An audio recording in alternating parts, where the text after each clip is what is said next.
It's such a special experience. That's pivotal. Yeah. Because, and it's so funny, so many people tried to talk me out of it, saying, no, this is not the one you show to your fans. I said, no, this is the one that I show to the fans, and we have no budget to promote the movie.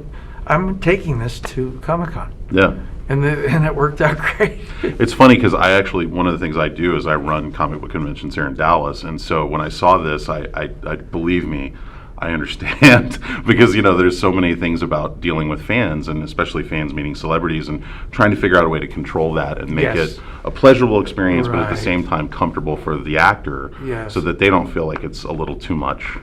I never felt it was too much because when they're paying to be there, there's a different energy than when you outside of a hotel when you're giving them their living. You're signing. Every one you sign is $200, $100, $25. There's a franticness about grabbing from you. They've already paid. They know they're going to get their moment with you. It's calm. Yeah. Versus that other energy. That's why I liked it. So this character playing Moose, I would imagine that as an actor, it's great to be able to sink your teeth into a character that you want to be sympathetic, but at the same time kind of disturbing and unhinged a little bit and scary. Yes. But still trying to find the sympathy within that. I would imagine that's a great type of role to sink your teeth into. It is, and I found a through line with this character that I could identify with. And even when he went off and a little crazy, I thought, well, why wouldn't he?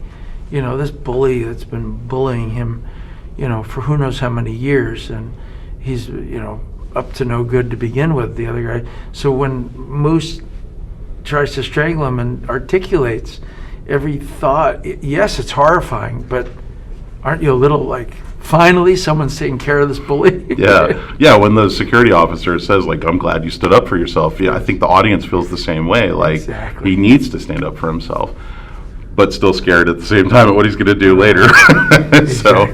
But I just really appreciated this because I think, we see a lot of this sometimes on, especially now with social media. There is this weird thing where sometimes the fans don't understand the boundaries, and they don't understand that you guys are real people too, and that they need to have those boundaries because they got to respect your boundaries. If the situation were reversed, I think they'd feel a little bit differently, but they don't ever think about it that way.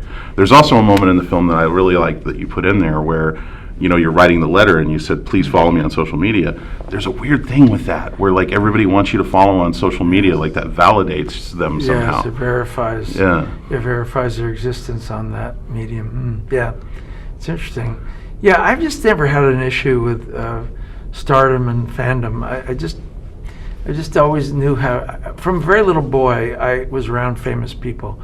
My mother worked with actors in summer theater and Broadway, and so at 7 I was meeting Ethel Merman. Do you know what I mean? So I didn't.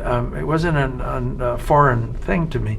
So I kind of observed for years what famous people behaved like, how they were gracious or not gracious or whatever. And by the time I became famous, it decided that I would be a certain kind of celebrity, which included the hearts of a fan, if they're well intended, right? And most of the fans are. Yeah. But I imagine you have had moments where you've had to put up boundaries, or you've had a fan that maybe got a little bit too overzealous. Well, yeah. How do you deal with that? Well, I had a couple of times where they came into my house, and then I had to deal with it, and I was sensitive to it because they weren't ill-intended, but they weren't clocking that it wasn't okay to be in the house, but because there was an innocence to it, I didn't really worry about it. I just thought, it's kind of funny that they thought it was okay to just walk into someone's house. Because you can sense it's not them trying to be harmful. It's just them thinking, well, I got this far, maybe I can get a little further. Exactly. Which also is kind of represented in the film. Like when Moose goes into the home, he kind of pushes it further and further and further, and it's almost sort of like, well, I made it this far, maybe I can go a little further into it. And he only goes further each time he's rejected. Yeah.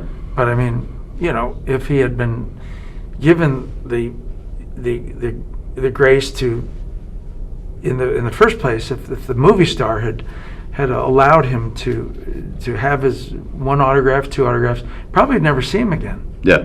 It'd been that simple. But And a lot of that was about timing, because it's just bad I timing. think this yeah. whole movie should be called Bad Timing, as far as what that is. That the movie star is in a bad mood. He just had bad news. He just had upset from his ex-wife or worried about his kid, and he's not in the frame of mind to be signing autographs. But Moose only sees the elusive, the illustrious movie star. He Yeah. can't see anything else but that, and he wants that unrequited love to happen. And when it doesn't happen, he's more confused, more discombobulated, and boom, if he has to tie him up to tell him how worthy he is to be, in his presence, Mhm. and that he could also be an actor just like him, and also knows more about horror movies than he probably does. Yeah. He's like forcing another kid to play with him, is how I viewed it. Nobody wants to play with him, so he's going to force this kid to play with him, and that's what Moose does with this movie star. Yeah, You're going to play with me. Exactly. At some point. We're going to play horror picture, testing, and we're going to play treats, and we're going to play fantasy, and we're going to do all that. Yeah, I was trying to think back. I was like, I know you've been in horror movies, but I don't think we've ever seen you play kind of a intimidating horror character until now. We've seen you play villains, but doing a horror movie, is that a little intimidating in and of itself? Because a horror movie can be a really tricky thing. You don't want it to be derivative. You want it to be interesting. What I love so much about this is I think it's very topical. Yeah. That you can relate it to common social media, things like that.